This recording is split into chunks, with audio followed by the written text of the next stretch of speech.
గా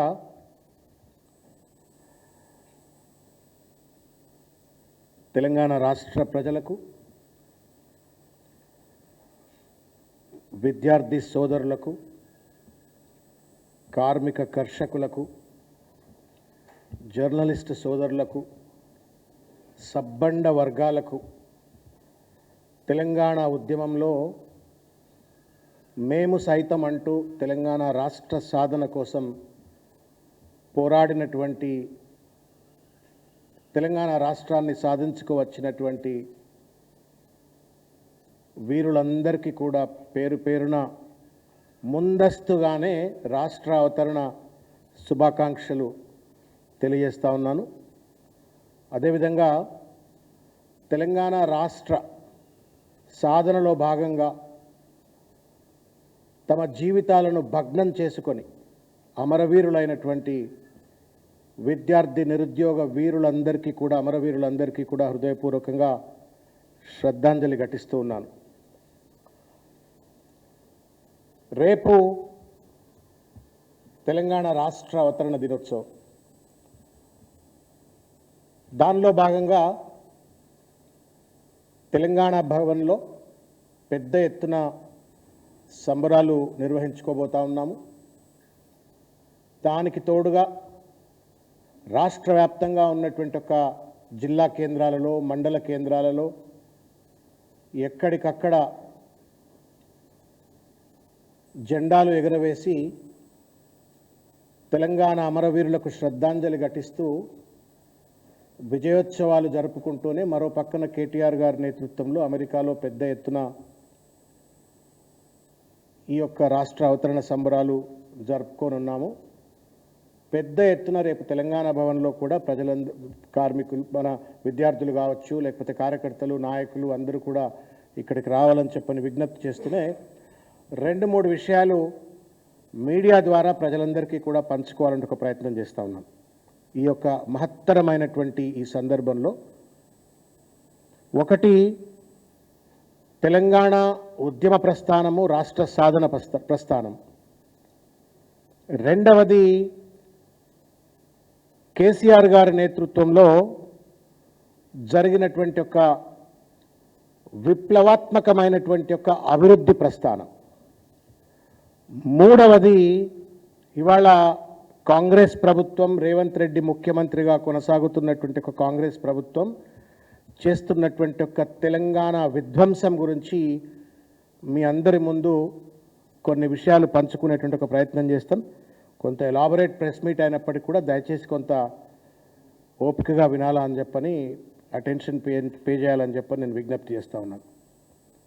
ఒకటి, కేసీఆర్ గారి నేతృత్వంలో జరిగినటువంటి ఒక తెలంగాణ ఉద్యమ ప్రస్థానం. 2, రాష్ట్ర ఏర్పడిన తర్వాత కేసీఆర్ గారి యొక్క నేతృత్వంలో ముఖ్యమంత్రిగా విప్లవాత్మకమైనటువంటి ఒక తెలంగాణ అభివృద్ధి ప్రస్థానం. మూడవది, వాళ్ళ కాంగ్రెస్ ప్రభుత్వం చేస్తున్నటువంటి ఒక విధ్వంసం. ఈ అంశాల గురించి మాట్లాడుకునేటువంటి ఒక ప్రయత్నం చేస్తూ, మీ అందరికీ తెలిసిందే తెలంగాణ రాష్ట్రం, తెలంగాణ రాకముందు ఏ రకంగా ప్రజల అభిష్టానికి వ్యతిరేకంగా, ఫజల్ అలీ కమిషన్ రికమెండేషన్స్కి వ్యతిరేకంగా బలవంత పెళ్లి చేసినట్టుగా ఆ రోజు ఆంధ్రాతో బలవంతంగా తెలంగాణను కలిపేస్తూ ఆ రోజు కేంద్ర ప్రభుత్వం ఒక దుర్మార్గమైనటువంటి ఒక నిర్ణయం తీసుకుంటే, తదనంతరం జరిగినటువంటి ఒక పరిణామాలన్నీ కూడా చరిత్రలో నిక్షిప్తమైనటువంటి ఒక సత్యాలు. ఆ సత్యాలు ఏంటి అంటే, పెద్ద ఎత్తున ఒక దోపిడికి పాల్పడినటువంటి ఒక పరిస్థితి. మన ఆత్మగౌరవాన్ని కాలరాస్తూ ఒక దోపిడికి అడ్డాగా తెలంగాణను మార్చుకొని ఒక వలసవాదులకు కేంద్రంగా తెలంగాణను ఒక ప్రయోగశాలగా మార్చి ఆ రోజున్నటువంటి ఒక సీమాంధ్ర పాలక వర్గాలు దోపిడీ చేసినట్టు ఒక పరిస్థితి మనందరికీ తెలుసు. నీళ్లలో అన్యాయం, నిధులలో అన్యాయం, నియామకాలలో అన్యాయం, మన సంస్కృతిని కాలరాసినట్టు ఒక వైనాన్నింటినీ కూడా మనం చూసినాం. ఒక్కసారి గనక లోతుగా ఆలోచించినట్లయితే ఈ రకమైనటువంటి ఒక వివక్షకు కారణం ఎవరు, ఈ దోపిడికి కారణం ఎవరు, ఈ దుర్మార్గమైనటువంటి ఒక అణచివేతకు కారణం ఎవరు అని చెప్పని కనుక ఒకసారి ఆలోచించినట్టయితే ఆంధ్ర పాలకవర్గం, అప్పుడున్నటువంటి ఆంధ్ర పాలకవర్గం దోపిడి మనస్తత్వంతో బ్రిటిష్ వాళ్ళు ఎట్లయితే భారతదేశాన్ని కబలించి వేసి ఇక్కడ ఉన్నటువంటి ఒక సంపదను దోచుకుపోయినట్టుగా ఆ రోజు ఆంధ్ర పాలకవర్గం దోపిడికి పాల్పడితే, ఆ రోజు జయరాజులు పృథ్వీరాజును ఓడించడం కోసం జయరాజులు ఎట్లయితే తయారు చేసుకున్నట్టుగా ఇక్కడ ఉన్నటువంటి కొంతమంది తెలంగాణ బానిస మనస్తత్వం ఉన్నటువంటి నాయకులను లోబర్చుకొని నిరంతరంతో తెలంగాణను దోపిడికి కేంద్రంగా మార్చుకున్న పరిస్థితి మనం చూసినాం. తెలంగాణ నిరంతరంగా దోపిడికి గురి కావడానికి కారణం మన నాయకత్వమే. చిన్న చిన్న పదవుల కోసమో లేకపోతే చిన్న చిన్న తాయిలాల కోసమో తల ఒగ్గి ఒక బానిస మనస్తత్వంతో ఆ రోజు ఆంధ్ర పాలకవర్గం చేస్తున్నటువంటి ఒక వివక్ష కావచ్చు, దోపిడి కావచ్చు, పరోక్షంగా ప్రత్యక్షంగా తోడ్పడ్డటువంటిది మన నాయకత్వమైనటువంటి ఒక విషయాన్ని మనం గుర్తు చేసుకోవాలా. వాళ్ళు మనవాళ్ళు అయినప్పటికీ కూడా జరిగినటువంటి ఒక తప్పును తప్పనిసరిగా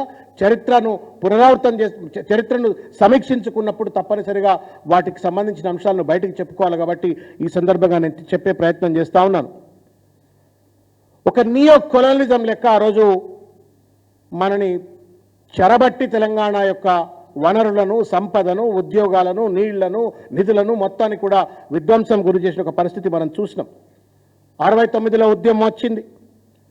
దాదాపు 400 మంది విద్యార్థులు నిన్న రాత్రే ఏదో ఒక చిన్న ఫంక్షన్కి పోతే ఆ రోజు 69లో ఉద్యమకారుడైనటువంటి ఒక వ్యక్తి టీచర్గా రిటైర్డ్ అయిపోయిండు. 80 ఏళ్ల పై వయసు ఉంటుంది ఆయన. మేము ఆ రోజు ఏ రకంగా బడిచోడిలో బుల్లెట్ గాయాన్ని కూడా తట్టుకొని నిలబడి బతికినము అని చెప్తుంటే కళ్ళలోంచి నీళ్ళు వచ్చినట్టు ఒక పరిస్థితి. కోయిన్సిడెంట్లీ నిన్నే రాత్రి కలిసినాను.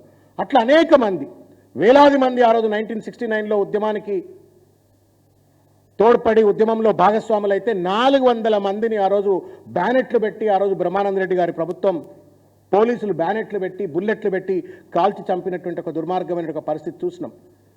తదనంతరం జరిగినట్టు ఒక పరిణామ క్రమాన్ని కూడా గుర్తు చేసుకున్నట్టయితే ఆ రోజు ఉన్నటువంటి ఒక ఢిల్లీ పాలక వర్గానికి తలవగ్గి 400 మంది యొక్క శవాల మీద రాజకీయాలు చేస్తూ ఆ రోజు ఆ 6 పాయింట్ ఫార్ములానో ఇంకేదో అని చెప్పని తలవగ్గి మొత్తానికి తెలంగాణ రాష్ట్రం ఏర్పడకుండా తెలంగాణ ప్రజల యొక్క దోపిడిని, అన్యాయాన్ని, అణచివేతను నిరంతరంగా కొనసాగే విధంగా తోడ్పడ్డది ఆ రోజు ఉన్నటువంటి ఒక మన నాయకత్వమే. అక్కడి నుండి మళ్ళా కనుక కొంచెం ముందుకు వచ్చినట్టయితే చంద్రబాబు నాయుడు గారు కావచ్చు, లేకపోతే జరిగిన పరిణామ క్రమాన్ని ఒకసారి గుర్తు చేసుకున్నట్టయితే అసెంబ్లీలో తెలంగాణ పదమే వినకూడదు. జై తెలంగాణ దేవుడెరుగు, తెలంగాణ సమస్యనే ప్రస్తావనకు తీసుకొచ్చేటువంటి ఒక హక్కు లేదు, వెసులుబాటు లేదు అని చెప్పని తెలంగాణ పదం బ్యాన్ అసెంబ్లీలో అని చెప్పని ఆ రోజు స్పీకర్ ఫత్వా జారీ చేసినటువంటి ఒక దుర్మార్గమైనటువంటి ఒక వైఖరిని కూడా చూసినాం.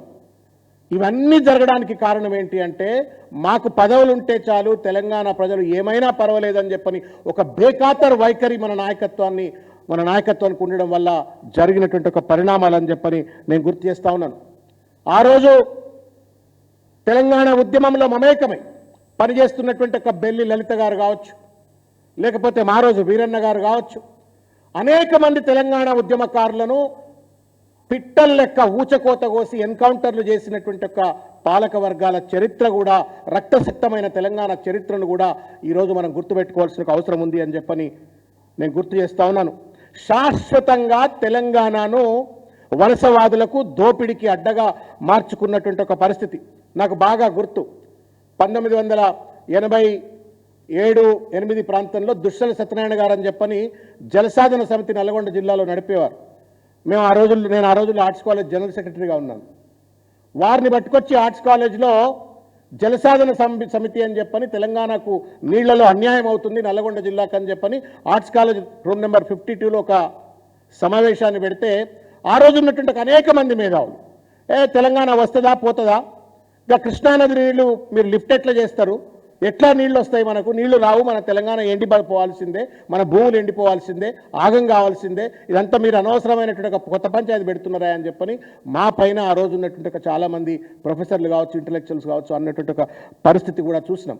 అట్లా ఒక నిరాశ, ఒక నిస్పృహ, ఒక అశక్తత, ఒక దుర్మార్గమైనటువంటి ఒక భావదారిద్ర్యంలో తెలంగాణ మగ్గి ఉంటూ దోపిడైనా పర్వాలేదు అని చెప్పని ఒక అచేతనమైనటువంటి ఒక సుప్త చేతనావస్థలో తెలంగాణ సమాజం ఉన్నటువంటి ఒక తరుణంలో ఒక సూర్యుడు లెక్క కేసీఆర్ గారు పొడుస్తున్న పొద్దు మీద అన్నట్టుగా కేసీఆర్ గారు 2001లో తెలంగాణ ఉద్యమాన్ని మరొక్కసారి తనకున్నటువంటి ఒక పదవులు, పార్టీ పదవులు, ప్రజా ప్రాతినిధ్య పదవులు అన్నీ కూడా త్యాగం చేసేసి తెలంగాణ ఉద్యమంలోకి వచ్చినటువంటి ఒక విషయాన్ని కూడా మనం గుర్తు చేసుకోవాలా.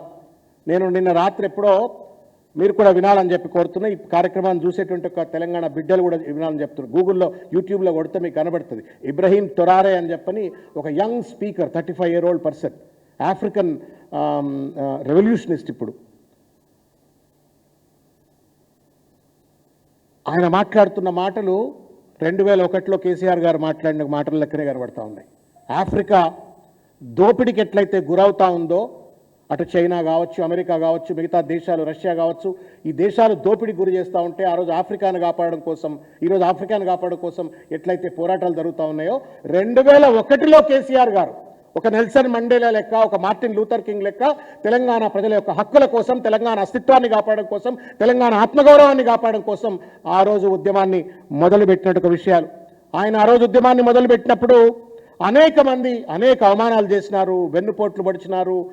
తెలంగాణ వస్తుందా, సస్తదా, ఈయనతో అవుతుందా అనేటువంటి ఒక రీతిలో అవమానాలు చేసినప్పటికీ కూడా కేసీఆర్ గారు తను నిలబడ్డాడు, తెలంగాణ జాతిని నిలబడ్డాడు, తెలంగాణ జాతిని విజయపథం మీద నడిపించి తెలంగాణ రాష్ట్ర సాధనకు తోడ్పడ్డాడు అనే విషయాన్ని ఈ సందర్భంగా గుర్తు చేసుకోవాల్సిన చారిత్రాత్మకమైన అవసరం అని చెప్పని ఈ సందర్భంగా నేను తెలియజేస్తా ఉన్నాను.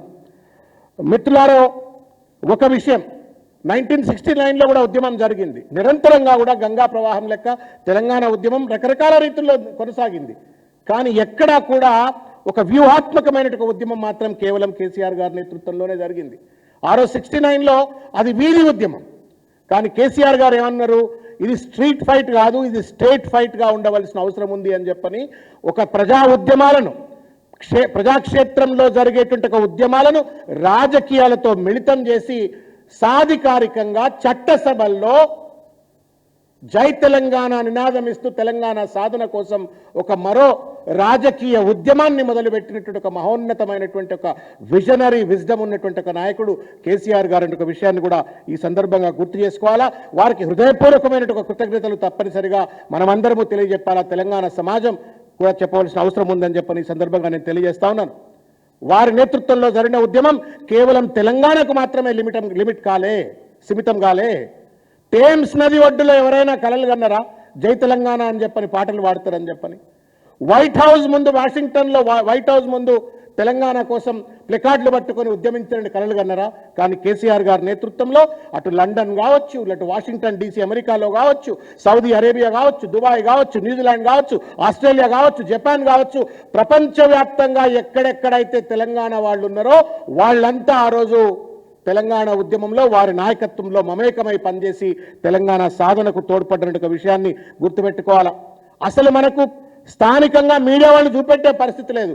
కానీ కేసీఆర్ గారి యొక్క నేతృత్వంలో జరిగినటువంటి ఒక ఉద్యమ ఫలితంగా అల్ జజీరా లాంటి ఛానల్ వాళ్ళు కావచ్చు, న్యూయార్క్ టైమ్స్ కావచ్చు, వాషింగ్టన్ DC కావచ్చు, CNN కావచ్చు, ఇటువంటి ఒక మీడియా సంస్థలు కూడా ఒక అంతర్జాతీయ సమస్యగా తెలంగాణ ఉద్యమాన్ని చూస్తూ తెలంగాణను సాధన కోసం వాళ్ళందరూ కూడా తోడ్పడే ఒక విషయాన్ని గుర్తు చేసుకోవాలని చెప్పని నేను తెలియజేస్తా ఉన్నాను. ఈ రకంగా సబ్బండ వర్గాలు వందే మాతరం అని చెప్పని ఆ రోజు స్వతంత్ర పోరాటంలో ఎట్లయితే భారతదేశానికి చెందినటువంటి ఒక 50 మంది వందే మాతరం అని చెప్పని నినదించినరో, కేసీఆర్ గారి యొక్క నాయకత్వంలో జై తెలంగాణ అని చెప్పని అంతే సగర్వంగా, అంతే ఉద్యమ స్ఫూర్తితోటి జై తెలంగాణ నినాదం ఇస్తూ ఉద్యమంలో పనిచేసినారు. కేసీఆర్ గారి నాయకత్వంలో తెలంగాణ సాధించుకున్నామనే ఒక విషయాన్ని ఈ సందర్భంగా మనం గుర్తు చేసుకోవాలని చెప్పి నేను తెలియజేస్తా ఉన్నాను. అయితే మిత్రులారా, ఒక విషయం, ఊరంతా ఒక దారి, ఉలిపికట్ట ఒక దారి అని చెప్పని ఒక సామెత ఉన్నది. ఈ సామెత ఇవాళ రేవంత్ రెడ్డి గారికి, వాళ్ళ కాంగ్రెస్ పార్టీలో మంత్రులుగా చలామణవుతున్న చాలా మంది పెద్దలకు వర్తిస్తుంది అని చెప్పని ఈ సందర్భంగా నేను తెలియజేస్తా ఉన్నాను. ఒక బానిస మనస్తత్వంతో సీమాంధ్ర నాయకుల పంచన చేరి ఉద్యమకారులపై తుపాకీ ఎక్కిబెడుతూ, ఉద్యమకారులపై విచ్చలవిడిగా దాడులు చేస్తూ ఇవాళ మన మీదనే స్వారీ చేస్తూ ఇవాళ ముఖ్యమంత్రిగా ప్రస్థానం కొనసాగిస్తున్నటువంటి రేవంత్ రెడ్డి చరిత్రను కూడా తప్పనిసరిగా మనం గుర్తు చేసుకోవాల్సిన అవసరం ఉందని చెప్పని ఈ సందర్భంగా నేను తెలియజేస్తా ఉన్నాను. కాంగ్రెస్ పార్టీకి అంతో ఇంతో క్రెడిబిలిటీ ఉండే. ఆ క్రెడిబిలిటీ ఏంటి అంటే సోనియా గాంధీ గారు కష్టపడ్డారు, బిల్లు పెట్టేయటంలో కానీ ఆ బిల్లు పాస్ కావడంలో కానీ తన వంతు పాత్ర ఉంది అని చెప్పని అసెంబ్లీ సాక్షిగా కేసీఆర్ గారే ఒప్పుకున్నారు. కాబట్టి ఆ క్రెడిబిలిటీ అంతో ఇంతో ఉండే. ఆ క్రెడిబిలిటీని కాస్త పూర్తిగా కూడా భగ్నం చేస్తూ టీపీసీసీ అధ్యక్ష పదవిని దాదాపు ఒక 30 కోట్ల రూపాయలు పెట్టి కొనుక్కున్నాడని చెప్పని కోమటిరెడ్డి వెంకటరెడ్డి చెప్పిండు. అటువంటి పెద్ద మనిషి వాళ్ళ ముఖ్యమంత్రి పదవిలో కూర్చొని ఆ కుర్చీని కలుషితం చేసిండు. అటు కాంగ్రెస్ పార్టీకి ఉన్న క్రెడిబిలిటీని కూడా విధ్వంసం చేసిన చరిత్రను కూడా తప్పనిసరిగా గుర్తు చేసుకోవాలని చెప్పని. అమ్మడం కొనడం అనేటువంటిది సీమాంధ్ర నాయకుల దగ్గర నేర్చుకున్నటువంటి ఒక నైపుణ్యం కలగావచ్చు ముఖ్యమంత్రి గారికి. మొత్తానికి ఢిల్లీని కూడా హస్తగతం చేసుకున్నాడు. ఏఐసీసీ హైకమాండ్ను హస్తగతం చేసుకొని ఒక దుర్మార్గమైనటువంటి ఒక నియంతృత్వ పాలన ఇవాళ కొట్లాడి తెచ్చుకున్నటువంటి ఒక తెలంగాణ ఈనగాసినాక నక్కల పాలైనట్టుగా ఇవాళ రేవంత్ రెడ్డి అండ్ కంపెనీ ఇవాళ కాంగ్రెస్ ప్రభుత్వ పెద్దలు చేస్తున్న దుర్మార్గానికి తెలంగాణ బలైపోతా ఉంది. తెలంగాణ విధ్వంసానికి గురవుతున్న ఒక విషయాన్ని కూడా తప్పనిసరిగా గుర్తు చేసుకోవాలని చెప్పి నేను మిత్రులందరికీ తెలియజేస్తా ఉన్నాను. 2 కళ్ళ సిద్ధాంతం నాకు బాగా గుర్తు. తెలంగాణ ఉద్యమ కాలంలో చంద్రబాబు నాయుడు గారు అన్న మాటలు మీ అందరికీ గుర్తుంటుంది. నాకు ఈ కన్ను తెలంగాణ, ఈ కన్ను ఆంధ్ర అని చెప్పని 2 కళ్ళ సిద్ధాంతం చెప్పిన విషయాన్ని మీ అందరికీ గుర్తే ఉంటుందని చెప్పని నేను అనుకుంటా ఉన్నాను. ఇవాళ చంద్రబాబు నాయుడు గారు శిష్యుడైనటువంటి ఒక రేవంత్ రెడ్డి గారు అదే 2 కళ్ళ సిద్ధాంతాన్ని ఇవాళ కొనసాగిస్తూ ఉన్నాడు. ఆయనకేమో తెలంగాణ ఆంధ్ర 2 కళ్ళు అని చెప్పని బూటకపు నాటకాలు ఆడి తెలంగాణ రాకుండా ఎన్ని అడ్డుకోవాలా అన్ని ప్రయత్నాలు చేసినాడు. ఈయనేమో ఇవాళ ఒక కన్ను రాహుల్ గాంధీ, ఇంకో కన్ను నరేంద్ర మోడీ అని చెప్పని ఇద్దరిని కూడా ఇవాళ మేనేజ్ చేస్తూ ఇవాళ మ్యానిపులేట్ చేస్తూ ఇవాళ మొత్తానికి తన దోపిడీ సామ్రాజ్యాన్ని, నియంతృత్వ సామ్రాజ్యాన్ని ఇవాళ తెలంగాణలో కొనసాగిస్తూ శాశ్వతమైన ఒక విధ్వంసాన్ని తెలంగాణ కలిగిస్తున్న పరిస్థితిని కూడా తప్పనిసరిగా గుర్తు చేసుకోవాలని చెప్పని ఈ సందర్భంగా నేను తెలియజేస్తా ఉన్నాను. విత్సలవిడి దోపిడీ, అవినీతి, అణిచివేత, అహంకారంతో ఇవాళ అధికారాన్ని కొనసాగిస్తూ రేవంత్ రెడ్డి గారు ఇవాళ ఒక దుర్మార్గమైన ఒక పాలన కొనసాగిస్తూ ఉండు. రాహుల్ గాంధీ గారు ఎన్ని రకాల కంప్లైంట్లు రాహుల్ గాంధీ పైన ఆయన సపోర్ట్ చేయడు. నరేంద్ర మోడీ సాక్షాత్ అంటాడు ఆర్ఆర్ ట్యాక్స్ అని చెప్పని నరేంద్ర మోడీ అంటాడు, కేసులు మాత్రం పెట్టాడు. కేటీఆర్ గారు లాంటి పెద్దలు సిబిఐకి, ఎన్ఫోర్స్మెంట్ డైరెక్టరేట్కు కంప్లైంట్ చేసి పెద్ద ఎత్తున అమృత్ స్కామ్ కావచ్చు, లేకపోతే పాలమూరు రంగారెడ్డి ఎత్తిపోతలు కావచ్చు, సివిల్ సప్లై స్కామ్ ఇవన్నీ జరిగినాయి, వీళ్ళపైన సిబిఐ విచారణ జరిపించండి అంటే నరేంద్ర మోడీ మాట్లాడు. ఎందుకంటే ఇద్దరు కూడా ఇవాళ రేవంత్ రెడ్డికి 2 కళ్ళతో నడుస్తూ ఇవాళ మొత్తానికి దోపిడిలో వీళ్ళంతా కూడా భాగస్వాముల యొక్క విషయాన్ని నేను గుర్తు చేస్తా ఉన్నాను. మిత్రులారా, ఒక విషయం ఇవాళ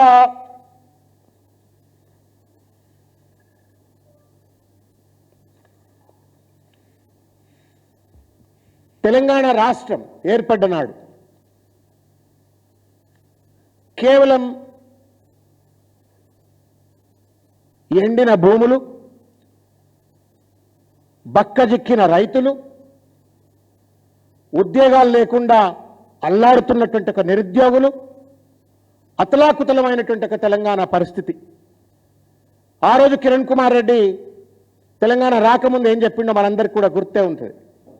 కర్ర పట్టుకొని కరెంటు కష్టాలు ఉంటాయని చెప్పిన పరిస్థితి కూడా చూసినాం. తెలంగాణ వచ్చిన తర్వాత వీళ్ళకి పరిపాలన చేత కాదు, ప్రజలు మళ్ళా బలవంతంగా ఆంధ్రాలో మెర్జ్ చేయాలా అని చెప్పని పోరాడతారు అని చెప్పని అడ్డదిడ్డంగా మాట్లాడినటువంటి ఒక ఆంధ్ర పాలక వర్గాన్ని కూడా ఆ రోజు మనం చూసినాం. ఆ రోజు యూపీఏ ప్రభుత్వం దేశంలో ఉన్నటువంటి ఒక 300 జిల్లాలలో బ్యాక్వర్డ్ గ్రాంట్ రిలీఫ్ ఫండ్ అని చెప్పని, బ్యాక్వర్డ్ రిలీఫ్ గ్రాంట్ ఫండ్ అని చెప్పని, బీఆర్జీఎఫ్ అని చెప్పని గ్రాంట్ చేస్తే దేశంలో 300 జిల్లాలు బ్యాక్వర్డ్ జిల్లాలుగా గుర్తిస్తే తెలంగాణలో 10 జిల్లాలు బ్యాక్వర్డ్ డిస్ట్రిక్ట్స్గా గుర్తించినట్టు ఒక వైనాన్ని నేను గుర్తు చేస్తా ఉన్నాను. అంత దయనీయమైనటువంటి ఒక స్థితిలో తెలంగాణ రాష్ట్రం ఏర్పడ్డ నాడు మనకున్నటువంటి ఒక పరిస్థితి అనేటువంటిది ఈరోజు మనం గుర్తు చేసుకోవాలి. ఎట్లుండే తెలంగాణ, ఎట్లయింది తెలంగాణ అనేటువంటి అంశాన్ని చెప్పుకోవాలంటే మనం ఎట్లున్నామో తప్పనిసరిగా తెలియాలి. గతం తెలియకపోతే you never respect what you have today. and you never envision what you want tomorrow. కాబట్టి దయచేసి నేను తెలంగాణ సమాజానికి నేను విజ్ఞప్తి చేస్తా ఉన్నాను. ఏ పరిస్థితుల్లో మనకు తెలంగాణ వచ్చింది, ఏ పరిస్థితుల్లో తెలంగాణ సాధించుకున్నాం, ఏ పరిస్థితుల్లో కేసీఆర్ గారి చేతిలో పెట్టినాం, ఎంత సమృద్ధిగా తెలంగాణను అభివృద్ధి చేసి కేసీఆర్ గారు ముఖ్యమంత్రి పదవి నుండి దిగిపోయినరు అనే విషయాన్ని కూడా తెలంగాణ సమాజం దయచేసి గుర్తుపెట్టుకోవాలని చెప్పి నేను కోరుతా ఉన్నాను. ఇవాళ ఆ రోజు తెలంగాణ వచ్చిన కొత్తలోనే తెలంగాణ ప్రజలెన్నుకున్న తెలంగాణ ప్రభుత్వాన్ని విచ్ఛిన్నం చేయాలని చెప్పని రేవంత్ రెడ్డి అండ్ కంపెనీ, చంద్రబాబు నాయుడు గారు వీళ్ళంతా చేసిన కుట్రలు మనం చూసినాం. ఓటుకు నోటు కేసేం ఆషామాషి కేసు కాదు. మన కళ్ళ ముందు కనబడేది ఒక ఎమ్మెల్యేకు 50 లక్షల రూపాయలు. కానీ దాని వెనుక తెలంగాణ ఉద్యమ నేపథ్యంలో వచ్చినటువంటి ఒక ప్రజలెన్నుకున్న ప్రభుత్వాన్ని విధ్వంసం చేయాలని ఒక దుర్మార్గమైనటువంటి ఒక కుట్ర కుతంత్రం ఉంది అనే ఒక విషయాన్ని కూడా గుర్తు చేసుకోవాలా. ఇన్ని కుట్రలు, ఇన్ని కుతంత్రాలు, ఇన్ని రకాలైనటువంటి ఒక ఆర్థిక అసమానతలు, వెనుకబాటుతనం, అన్ని రకాలుగా ఇబ్బందుల్లో ఉన్నటువంటి ఒక తెలంగాణను ఎట్లా అభివృద్ధి చేయాలా, ఎట్లా పరిపాలన చేయాలనేటువంటిది హెర్క్యూలియన్ టాస్క్, ఒక పెద్ద ఛాలెంజ్. ఆ ఛాలెంజ్ను కేసీఆర్ గారు తనకున్నటువంటి ఒక పరిపాలన అనుభవంతో కావచ్చు, తెలంగాణ పట్ల ప్రేమతో కావచ్చు, విజన్ కావచ్చు, విజ్డమ్ కావచ్చు, తెలంగాణ ఇవాళ మొత్తం దేశంలో 300 జిల్లాల్లో 10 జిల్లాలు వెనుకబడ్డ జిల్లాలు తెలంగాణలో ఉంటే ఇవాళ అనేక ఇండికేటర్స్లో 10 సంవత్సరాల కేసీఆర్ గారి పాలనలో దేశమే గర్వపడేటువంటి రీతిలో, దేశమే తల ఎత్తి చూసేటువంటి రీతిలో తెలంగాణను అభివృద్ధి పథంలో పెట్టినటువంటి విషయాన్ని దయచేసి గుర్తు చేసుకోవాలని చెప్పని ఈ సందర్భంగా నేను తెలియజేస్తా ఉన్నాను. మిత్రులారా, నేను కొన్ని ఇండికేటర్స్, స్టాటిస్టికల్ ఇండికేటర్స్ మళ్ళా నేను తెలంగాణ సమాజానికి తెలిసి ఉండవచ్చు, అయినప్పటికీ కూడా గుర్తు చేసుకోవాల్సిన సందర్భం కాబట్టి ఈ సందర్భంగా నేను గుర్తు చేస్తా ఉన్నాను. వ్యవసాయ పెట్టుబడి లేదు. కేసీఆర్ గారు వచ్చిన తర్వాత 10,000 రూపాయలు వ్యవసాయ పెట్టుబడి ఇచ్చినారు. 500 రూపాయలే దివ్యాంగుల పెన్షన్ ఉండే. కేసీఆర్ గారు వచ్చిన తర్వాత 4,016. ఆసరా పెన్షన్లు 200 ఉండే, 2,000 రూపాయలు చేసినారు. వ్యవసాయ కరెంటు కేవలం 6 గంటలు మాత్రమే అది అని పేపర్ మీద ఉండే, అది కూడా 2-3 గంటలు ఇవ్వకపోయేది, కానీ 24 గంటలు కరెంట్ ఇచ్చిన పరిస్థితి. స్థాపిత విద్యుత్ సామర్థ్యం 7,778 మెగావాట్లుంటే కేసీఆర్ గారు గద్దె దిగే నాటికి 19,464 మెగావాట్స్ అనే ఒక విషయాన్ని గుర్తు చేస్తా ఉన్నాను. స్థానిక సంస్థలలో మహిళలకు రిజర్వేషన్ లేవు, కానీ కేసీఆర్ గారు వచ్చిన తర్వాత 50% మహిళలకు రిజర్వేషన్లు ఇచ్చేటువంటి ఒక ప్రయత్నం. అర్చకులకు గౌరవ వేతనం ఇచ్చిన, అడవుల శాతాన్ని 24% పెంచిన, పంటల సాగు విస్తరణాన్ని 1,30 లక్షల ఎకరాలు ఉంటే కేసీఆర్ గారు గద్దె దిగే నాటికి 2,68 ఎకరాలకు పెంచిన ఒక పరిస్థితి.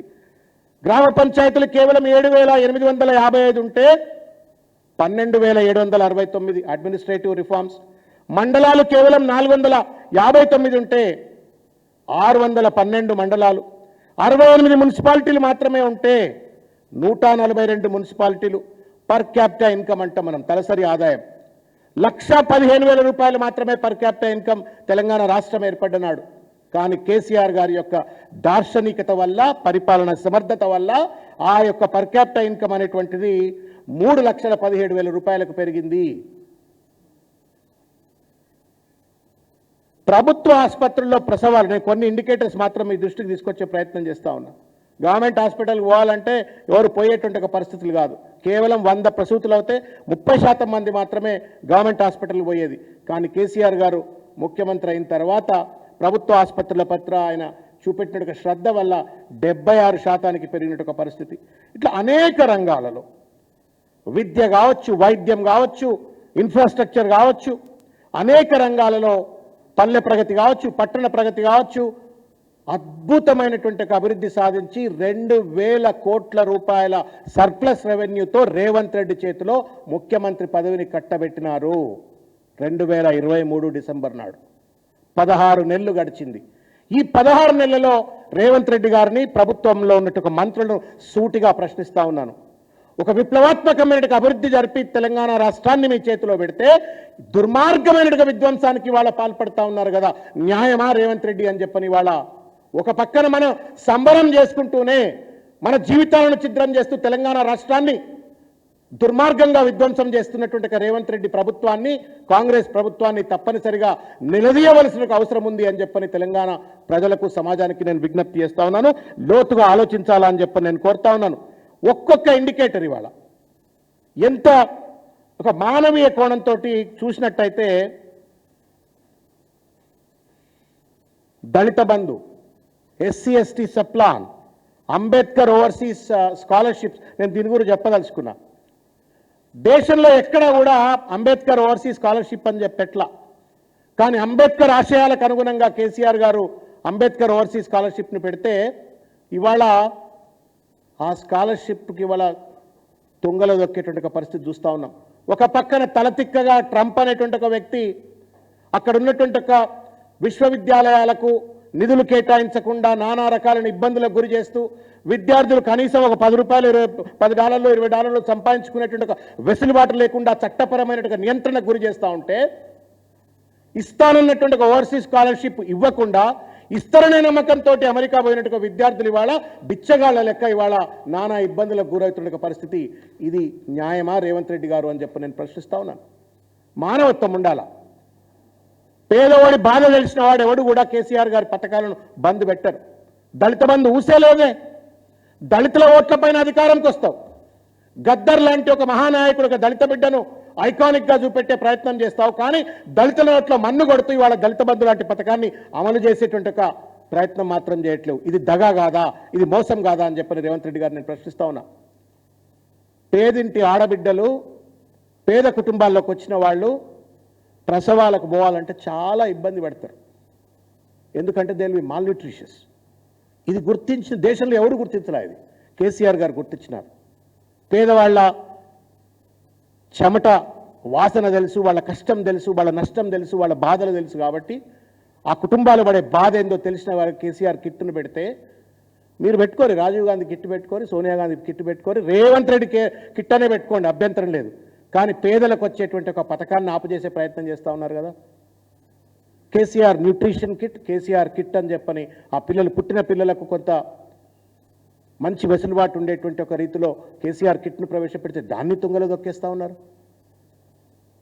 ఇట్లా అనేక రకాలైనటువంటి ఒక పథకాలను ఇష్టం వచ్చినట్టుగా ఇవాళ తుంగలో దొక్కుతూ ఇవాళ ఒక విధ్వంసానికి రేవంత్ రెడ్డి గారు పాల్పడతా ఉన్నారు.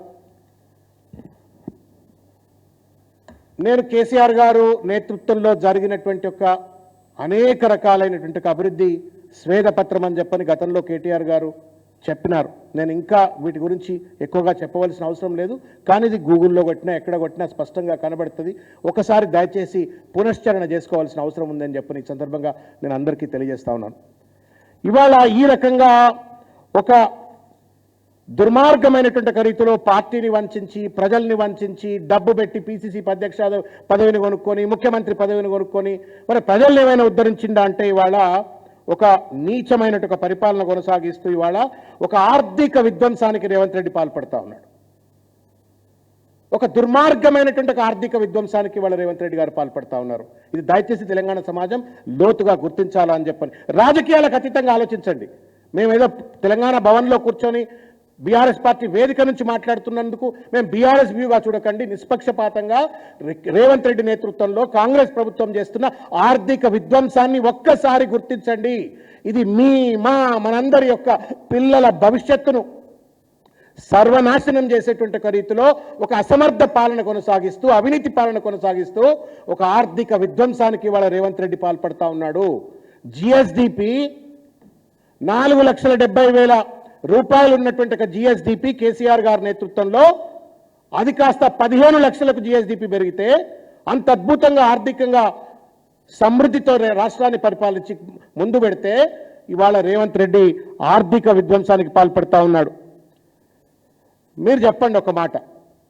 ఒకప్పుడు కేసీఆర్ గారు అంటే నరేంద్ర మోడీ కంటే కూడా పెద్దోడు, గొప్పోడు అన్నటువంటి ఒక రీతిలో గౌరవిస్తూ దేశమంతా కూడా ఆయన వైపు చూస్తున్నటువంటి ఒక పరిస్థితి. దేశంలో ఏ నాయకుడు కూడా ఆలోచించినటువంటి ఒక విప్లవాత్మకమైన అభివృద్ధి పథకాలు అమలు చేసినట్టు ఒక దార్శనికుడు అని చెప్పని గౌరవిస్తున్నటువంటి తెలంగాణ సీఎం అంటే వాహ్ కేసీఆర్ సాబ్, అద్భుతమైన అభివృద్ధి అని చెప్పని గౌరవిస్తున్నట్టు ఒక రీతి. ఢిల్లీ లాంటి ప్రదేశాలకు పోయి వీఆర్ ఫ్రమ్ తెలంగాణ అంటే సెల్యూట్ కొట్టేట ఒక పరిస్థితి. అటువంటిది వాళ్ళ తెలంగాణ సీఎం అంటే చెప్పుల దొంగ అని చెప్పని చూస్తున్నాడు అంటే ఎంత దిగజార్చిండు అనేటువంటి ఒక విషయాన్ని దయచేసి మీరే ఆలోచించాలని చెప్పి నేను కోరుతా ఉన్నాను. There is a absolute chaos in the financial management of the state. ఎవడన్నా ఎంత తలకు మాసినోడైనా సరే మన ఇండ్లలోనే గుర్తుపెట్టుకుందాం. ఇంటి ముందు నిలబడి ఎవడన్నా లబో దిబో అని మొత్తుకొని నా ఇల్లు ఆగమైపోయింది, నేను దివాలు తీసిపోయినాను ఎవడన్నా చెప్తాడండి? మీరు ఒక్కసారి ఆలోచించండి. ఎవడన్నా తలకు మాసినోడు కూడా చెప్పడట్లా. పూర్తిగా దివాలు తీసి ఆగమైపోయి తాగుబోతాయి అప్పుల పాలైపోయి తినడానికి తిండి లేకుండా మొత్తం కనీసం ఎవడు పట్టించుకోలేకుండా వీడా అని చెప్పని చీత్కరిస్తుంటే కూడా కొద్దిగా గొప్ప తెల్లబడలు వేసుకొని గౌరవంగా నిలబడి మా ఇల్లు నేను మంచుకున్నామని చెప్తారు. కానీ దేశంలోనే కాదు ప్రపంచంలో ఇంత తలకు మాసిన ముఖ్యమంత్రి ఎవరు ఉండకపోవచ్చు. రేవంత్ రెడ్డి సీఎం అంటే చెప్పులు దొంగ అని చూస్తున్నారని, అప్పులు ఇస్తలేరని చెప్పని, ఇదెంత కాంట్రడిక్షన్ అర్థం కాదు. ఒక్కసారి మీడియా మిత్రులు అర్థం చేసుకోవాలని కోరుతున్నా. ఒక పక్కన అప్పులు ఇస్తలేరు అంటాడు, అప్పులు ఇస్తలేరు కోసుకొని తింటారా చిల్లు కావలేదు అని చెప్పని మాట్లాడతాడు. సందట్లో సడమియా లెక్క 1,80,000 కోట్ల రూపాయలు అప్పు చేసిండు. ఇది లెక్కలు, ఇది సిఏజీ లెక్కలు. ఈ ఎట్లా కాంట్రడిక్షన్ ఇది? మన చెప్పుల రంగ లెక్క చూస్తున్నారు అని చెప్పని మాట్లాడతారు. ఇవాళ రియల్ ఎస్టేట్ రంగం సర్వనాశనం చేసి పడేసినాడు. ఇలా ఎందుకు చేసినాడు? మెట్రో రైల్ అరేంజ్మెంట్ మార్చడంతో, ఎల్పీ నెంబర్లకు పర్మిషన్లు ఇవ్వకపోవడంతో, లేఅవుట్లకు పర్మిషన్ లేదు, బిల్డింగ్లకు పర్మిషన్ లేదు. పర్మిషన్ ఇవ్వాలంటే ఆర్ఆర్ ట్యాక్స్ ఇవ్వాలా. ఎవడిస్తాడు రాబాయి 100 రూపాయలు పర్ స్క్వేర్ ఫీట్ అని చెప్పని వాళ్ళ వెనకకు విక్కోవటం. అటు బిల్డర్లను సర్వనాశనము, ఎలైడ్ సెక్టర్స్లో పనిచేస్తున్నట్టు వాళ్ళందరినీ సర్వనాశనం చేసేసి ఏం బాక్కుంటా ఉండో రేవంత్ రెడ్డి. మొత్తానికి రియల్ ఎస్టేట్ రంగం కుదేలైపోయింది, రిజిస్ట్రేషన్స్ తగ్గిపోయినాయి, జిఎస్టీ కలెక్షన్స్. ఒకప్పుడు మనం దేశంలోనే we're one among the top in terms of the GST collections. But today national average కంటే సగం కూడా మనం అచీవ్ కాకుండా ఇవాళ జిఎస్టీ కలెక్షన్స్లో కూడా వెనుకబడుతున్నాం. ఏం పరిపాలన ఇది?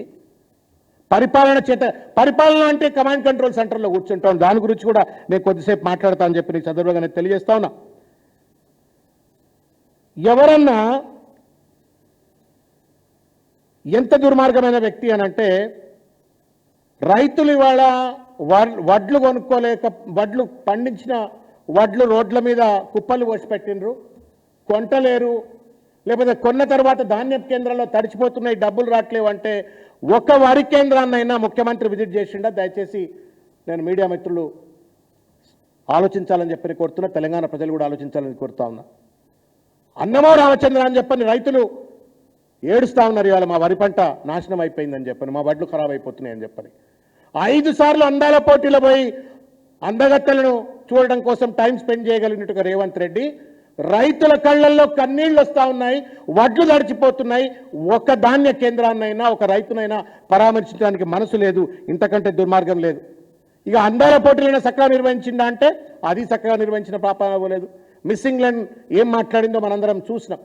దేశానికే మచ్చ తెచ్చినాడు, తెలంగాణకు మచ్చ తెచ్చినాడు, దేశానికి మచ్చ తెచ్చినాడు. భారతదేశంలో మహిళలంటే మనం గౌరవంగా చూస్తాం. అటువంటి ఒక మహిళ నమ్మి ఇంగ్లాండ్కి వెళ్ళి తెలంగాణకు వస్తే ఆ అమ్మాయిని ఏ రకంగా చూసిండ్రో నా నోటి నుంచి నేను మళ్ళీ చెప్పవలసిన అవసరం లేదు. ఎంక్వైరీ అన్నారు, ఆ రిపోర్ట్ బయట పెట్టరు బై. నేను మీడియా మిత్రులను కూడా అడుగుతున్నా, please right a column in your news papers. దయచేసి రాయిరి, పేపర్లలో టీవీలలో కూడా చూపెట్టరి. అందాల పోటీలపై జరిగినటువంటి ఒక ఎంక్వైరీ రిపోర్ట్ను బహిర్గతం చేయండి. అది రేవంత్ రెడ్డి ఇంట్లో జరిగిన పోటీ కాదు. ప్రజల సొమ్ముతో 200 కోట్ల రూపాయలు పెట్టి ప్రజల సొమ్ముతో జరిగినటువంటి తెలంగాణ ప్రతిష్ట, భారతదేశ ప్రతిష్ట మిళితమైనటువంటి ఒక పోటీలు అవి. ఆ పోటీల్లో ఒక మహిళ వచ్చి, అది కూడా ఇంగ్లాండ్కి వెళ్ళి వచ్చి ఇక్కడ తనను వ్యభిచారిగా చూసిందని లేకపోతే రకరకాల రీతుల్లో ఆవిడ మాట్లాడినరు. ఎంక్వైరీ వేసిందట, ఆ కమిటీ రిపోర్ట్ బయట పెట్టరి. దొంగలు ఎవరో బయటపడుతుంది, దొరలు ఎవరో బయటపడుతుంది, రేవంత్ రెడ్డి స్నేహితుల మంచోళ్ళ చెడ్డోళ్ళ బయటపడుతుంది. Let it come, let truth prevail. After all it's a matter of the national pride, Telangana pride. డబ్బులు లేవంటారు, ముడ్డికి హెలికాప్టర్ కట్టుకొని తిరుగుతూ ఉండండి మంత్రులు. ఇది ఎక్కడ చూడలే ఇట్లా. నాకు బాగా గుర్తు, ఈనాడు పేపర్లో టంగుటూరి మన అంజయ్య గారికి ఈనాడు పేపర్లో కార్టూన్ వస్తుండే. అంజయ్య గారికి ఒక తోకగా హెలికాప్టర్ వేసి కార్టూన్ వేస్తున్నారు, శ్రీధర్ గారు అనుకుంటా కార్టూన్ వేసేది. ఇప్పుడు అందరు మంత్రులకు అట్లా కార్టూన్ వేయాలి. అలా డబ్బులు లేవంటారు, అప్పులు పుడతలేవంటారు, మొత్తం ఆర్థికంగా దివాలా తీసిందంటారు, కోసుకనింటారా అంటారు, నడుముకి హెలికాప్టర్ కట్టుకొని తిరుగుతూ ఉన్నారు. 100 కిలోమీటర్ల దూరం కూడా హెలికాప్టర్లో పోతా ఉన్నారు. ఈ రకంగా మొత్తం రాష్ట్రాన్ని ఆర్థికంగా విధ్వంసం చేసినట్టు పరిస్థితిని నేను తెలంగాణ సమాజం ముందు ఉంచే ప్రయత్నం చేస్తూ ఉన్నాను. వ్యవసాయ విధ్వంసం. కేసీఆర్ గారు కష్టపడి విజన్ తోటి దార్శనికతతోటి దేశంలో ఎవరు ఆలోచించిన రీతిలో వ్యవసాయాన్ని స్టెబిలైజ్ చేసిండు. Agriculture has been stabilised in Telangana. Revanth Reddy and company వచ్చిన తర్వాత వ్యవసాయాన్ని పూర్తిగా కూడా డీస్టెబిలైజ్ చేసి పడేసినాడు. ఎందుకు స్టెబిలైజ్ చేసినారు కేసీఆర్ గారు? ఎట్లా చేసినారు అంటే రకరకాల మార్గాలు ఎంచుకున్నారు ఆయన. రైతులకు వ్యవసాయ సహాయకారక పెట్టుబడి సహాయం ఉండాలని చెప్పని రైతు బంధు పథకాన్ని పెట్టినారు. ఎప్పుడు అమలు చేసినారు? అది సీజన్కు ముందే వాళ్ళ అకౌంట్లలో డబ్బులు పడే విధంగా.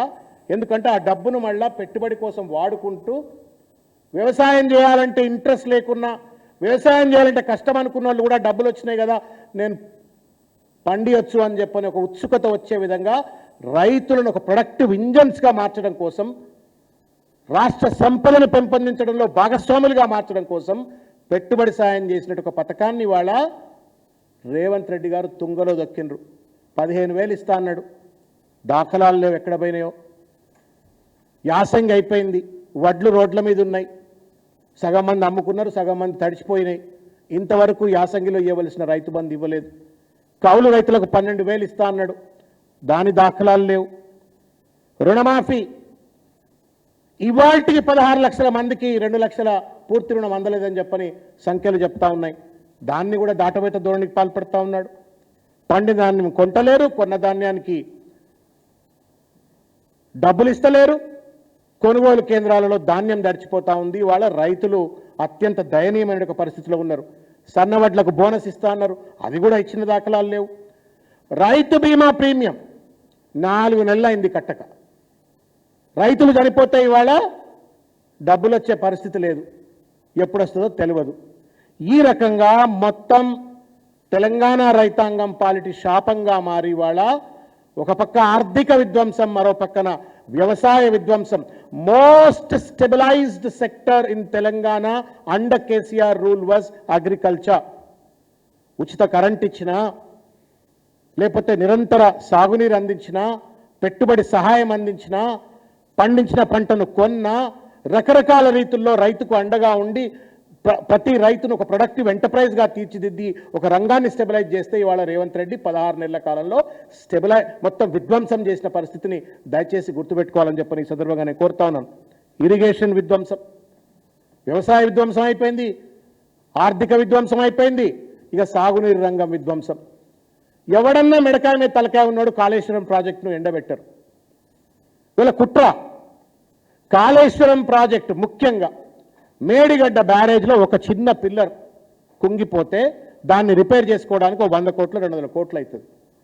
అటువంటి దాన్ని పూర్తిగా పడవలబెట్టి కేసీఆర్ గారిని గత ప్రభుత్వాన్ని దోషిగా నిలబెట్టాలని ఒక దుర్మార్గమైన కుట్ర చేస్తూ ఇవాళ తెలంగాణకు ఎంత అన్యాయం చేస్తూ ఉన్నాడంటే ఇవాళ కాళేశ్వరం కింద ఉన్నటువంటి ఒక రైతులందరి నోళ్లలో మన్ను కొడతా ఉన్నారు.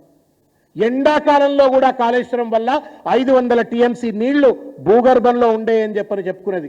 ప్రతి చెక్ డ్యామ్, వేలాది చెక్ డ్యామ్స్లో నీళ్లు, ప్రతి చెరువులో నీళ్లు, ప్రతి వాగులో నీళ్లు, ప్రతి పొలంలో నీళ్లు వచ్చే విధంగా బహుళార్థ సాధక ప్రాజెక్టుగా ఉన్నటువంటి ఒక అద్భుతమైన కాళేశ్వరం ప్రాజెక్టును కేవలం కేసీఆర్ గారి పైన అక్కస్తో కేసీఆర్ గారికి చెడ్డ పేరు రావాలా, దొంగ కేసులు పెట్టి కేసీఆర్ గారిని ఇబ్బంది పెట్టాలా, తద్వారా రాజకీయ లబ్ధి పొందాలనే ఒక కుట్రతోటి వాళ్ళ కాళేశ్వరంను పడావ పెట్టి కేసీఆర్ గారిపై కక్ష తీర్చుకోవాలంటే రకరకాల మార్గాలు ఉండొచ్చు, కానీ ప్రజలపైన కక్ష తీర్చుకుంటా ఉన్నాడు.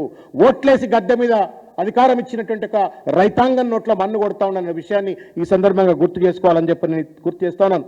గమ్మత్ ఏంటంటే ఇవాళ గోదావరి కృష్ణా జలాలు రెండింటినీ కూడా ఇవాళ గురుదక్షిణ కింద ఇవాళ రేవంత్ రెడ్డి గారు చంద్రబాబు నాయుడు గారికి ఏమైనా కట్టబెడుతున్నారా అని చెప్పని అనుమానం కలుగుతూ ఉంది. బనకచన్న ప్రాజెక్టు మాట్లాడాడు, కృష్ణా జలాల్లో రావాల్సిన వాట గురించి మాట్లాడాడు.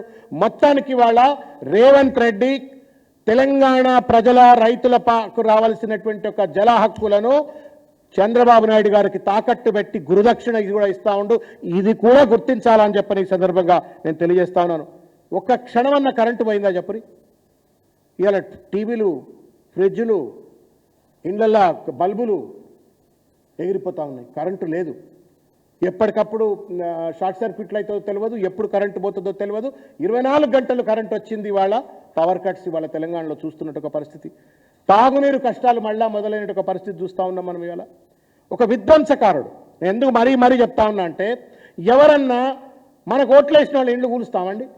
హైడ్రా పేరు మీద రేవంత్ రెడ్డి చేసినట్టు ఒక మారణ హోమం ఎవరన్నా మర్చిపోగలుగుతారా చెప్పండి? గుండెల్లో కత్తులు దింపినంటే అది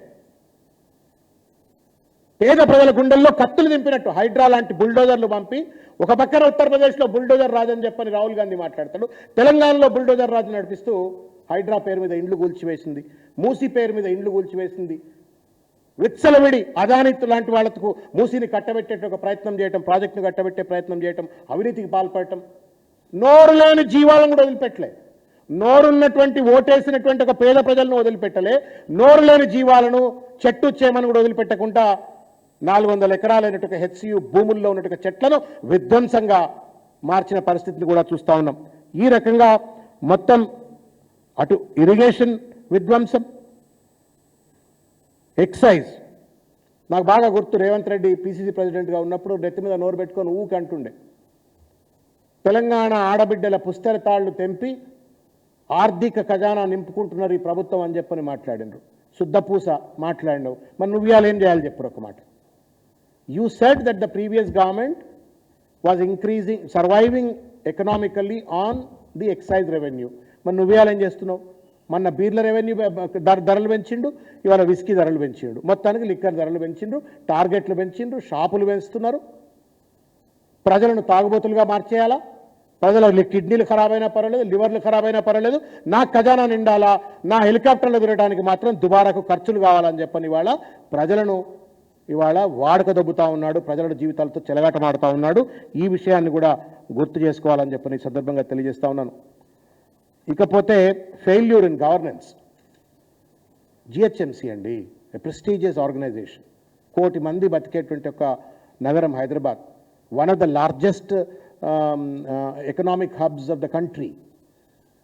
నెలకు సంవత్సరానికి 1 లక్ష కోట్ల రూపాయల రెవెన్యూ అందించేటువంటి ఒక సిటీ ఇది. 4 జిహెచ్ఎంసీ కమిషనర్లు ఎవడన్నా మారుతాడా చెప్పరి?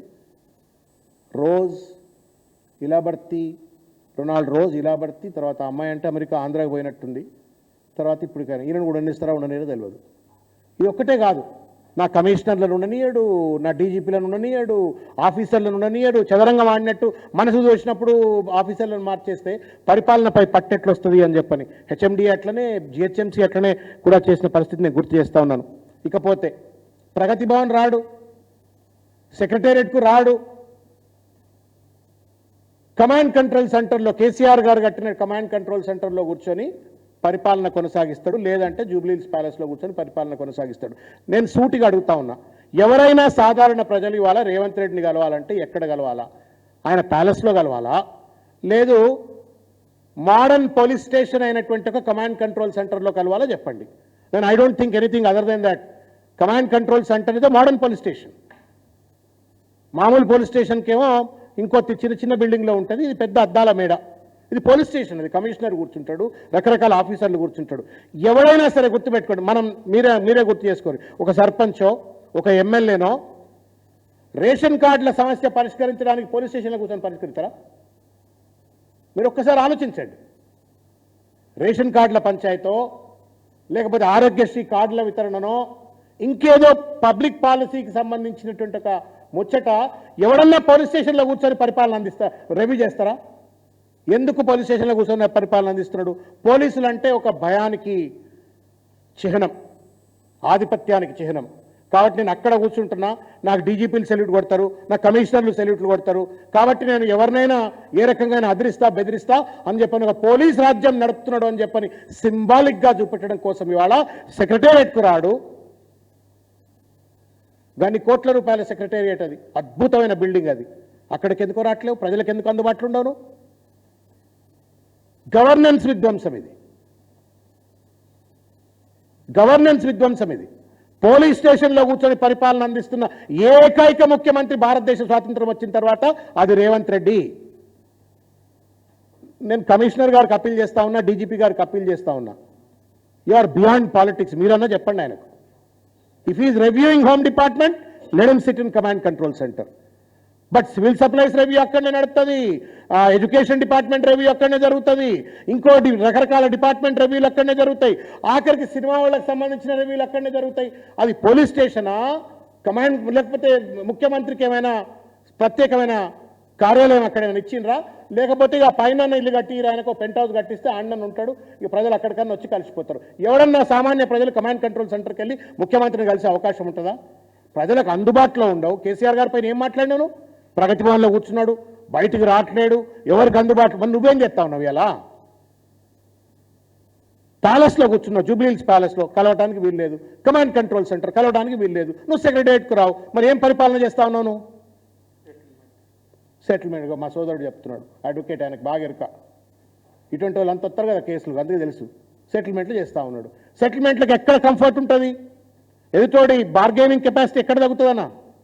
మామూలు ఆఫీస్లో కూర్చుంటే నువ్వు నేను సమానం అంటారు, పోలీస్ స్టేషన్లో కూర్చుంటే పోలీసు వాళ్ళు అంతా సెల్యూట్లు కొడతా ఉండరు, వాళ్ళ ఎదురుగా వచ్చి సెటిల్మెంట్ అంటే ఈజీ అయితే కాబట్టి మరి ఆడనే కూర్చుంటున్నావు. మరి సమాధానం చెప్పాలి రేవంత్ రెడ్డి గారు. And police also should answer that building is built for a specific purpose, to safeguard the people, but not for political theatrics of chief minister. దుర్మార్గం ఇది. ఇక దానికి తోడు కేసులు, ఇష్టం వచ్చిన కేసులు, సోషల్ మీడియా పైన దాడి, ఇకపోతే ఇక లాస్ట్కి ఇంకా ఇంకో 2 నిమిషాలు. తెలంగాణ సంస్కృతి పైన దాడి. తెలంగాణ ఉద్యమానికి సంబంధం లేదు. తెలంగాణ తల్లి విగ్రహాన్ని విధ్వంసం చేసినాడు. ఉద్యమ చిహ్నం అది. లక్షల కోట్ల మంది ప్రజలకు స్ఫూర్తినిచ్చినట్టు ఒక తెలంగాణ తల్లి విగ్రహాన్ని డీఫేస్ చేసి పడేసినాడు. గడిల దొరసాని విగ్రహాన్ని పెట్టినట్టు పెట్టి పడేసినాడు. మనమేమో భూతల్లి, తెలంగాణ భూతల్లి అని చెప్పని తెలంగాణ తల్లి విగ్రహం పెట్టుకున్నాము. కేసీఆర్ గారి యొక్క ఆలోచనల మేరకు ఆయన గడిల దొరసాన్ని పట్టుకొచ్చి సెక్రటరియట్ ముందు పెట్టి ఇదే తెలంగాణ తల్లి దండం పెట్టి అని అంటా ఉన్నాడు. తెలంగాణ గేయంతో ఆటలాడిండు. ఉద్యమ చిహ్నాలను విధ్వంసం చేసే ప్రయత్నం చేస్తున్నారు. కేసీఆర్ గారి పథకాలను తుంగలు దొక్కిండు. నేను సూటిగా అడుగుతా ఉన్నా, మీరు ఇది మేనిఫెస్టో, రేవంత్ రెడ్డి గారు, ప్రభుత్వ పెద్దలు, ఈ మేనిఫెస్టోలో 1.5 year అయిపోయింది. గుండెల మీద చేయి పెట్టుకొని చెప్పి ఇది మీరు అమలు చేస్తారా, చేయరా? కేసీఆర్ గారు అమలు చేసినటువంటి మానవీయతతో అమలు చేసిన పథకాలు కావచ్చు, అభివృద్ధి కోసం అమలు చేసిన పథకాలు కావచ్చు, సర్వనాశనం చేసే హక్కు మీకు ఎక్కడిది? మీ పథకాలు అమలు చేయరు. కేసీఆర్ గారు ప్రవేశపెట్టినటువంటి ఒక పథకాలను తుంగలో దొక్కే ప్రయత్నం చేస్తూ ఉన్నారు. ఇది విధ్వంసం కాదా రేవంత్ రెడ్డి గారు అని చెప్పని ఈ సందర్భంగా నేను ప్రశ్నిస్తూ, నేను నిన్ననే హైదరాబాద్ డిస్ట్రిక్ట్ రివ్యూ మీటింగ్ అని జరిగింది. నేను హైదరాబాద్ ప్రజలకు సంబంధించిన అంశాన్ని కూడా మీడియా ద్వారా నేను మీ ముందుకు తీసుకొచ్చే ప్రయత్నం చేస్తూ ఉన్నా. 10 ఏళ్లలో ఎప్పుడు మనకు రోడ్ల ప్రాబ్లం లేకుండే. కేటీఆర్ గారు ఏం కష్టం పడ్డారో, ఎట్లా పడ్డారో, మున్సిపల్ శాఖ మంత్రిగా అద్దాలు లెక్క రోడ్లు. ఇవాళ ఎక్కడ చూసినా పాటోలు, సమాధానం చెప్పరు. దోమల నియంత్రణ చేయకపోతున్నారు. ఫాగింగ్ చేయరు, బ్లీచింగ్ చేయరు, క్లోరినేషన్ చేయరు. రోడ్ల మీద పాట్ హోల్స్ను రిపేర్ చేసే పరిస్థితిలో లేదు. ఇవాళ జిహెచ్ఎంసీ కాంట్రాక్ట్స్ ఎవరు తీసుకోవడానికి ముందుకు రావట్లేరు, ఎందుకంటే పెండింగ్ బిల్స్ పక్కనే ఉన్నాయి. ఒక్క పెండింగ్ బిల్స్ను కూడా పూర్తి స్థాయిలో పే చేయట్లేరు. ప్రైవేట్ స్కూల్స్ ఇష్టం వచ్చినట్టు దోపిడీకి పాల్పడతా ఉన్నాయి, నియంత్రణ లేదు. ప్రైవేట్ ఆసుపత్రులు విచ్చలవిడి దోపిడీకి పాల్పడతా ఉన్నాయి, నియంత్రణ లేదు. మొత్తానికి ఒక పరిపాలనా విధ్వంసాన్ని కొనసాగిస్తూ ఆర్థిక విధ్వంసం, వ్యవసాయ విధ్వంసం, సాగునీరు రంగంలో విధ్వంసం, పరిపాలనలో విధ్వంసం, మొత్తానికి ఒక విధ్వంసకారుడిగా రేవంత్ రెడ్డి గారి ప్రభుత్వం, కాంగ్రెస్ ప్రభుత్వం మారింది. కాబట్టి ఈ సందర్భంగా నేను ఒకటే విజ్ఞప్తి చేస్తా ఉన్నాను ప్రభుత్వంలో ఉన్న వాళ్ళకు, you still have about 3.5 years of time. మీకు మళ్ళా ఒక 2 సార్లు తెలంగాణ రాష్ట్ర ఏర్పాటు వస్తుంది, అప్పటికన్నా సరిదిద్దుకోవాలని చెప్పి నేను కోరుతా ఉన్నా. బుద్ధి మార్చుకోండి, మీ వైఖరి మార్చుకోండి. ప్రజలను దగా చేస్తూ, మోసం చేస్తూ తెలంగాణ లక్ష్యాలను, రాష్ట్ర సాధన లక్ష్యాలను దయచేసి విఘాతపరచొద్దు అని చెప్పని మరొక్కసారి నేను వారికి విజ్ఞప్తి చేస్తూ ముగిస్తా ఉన్నాను. Thank you.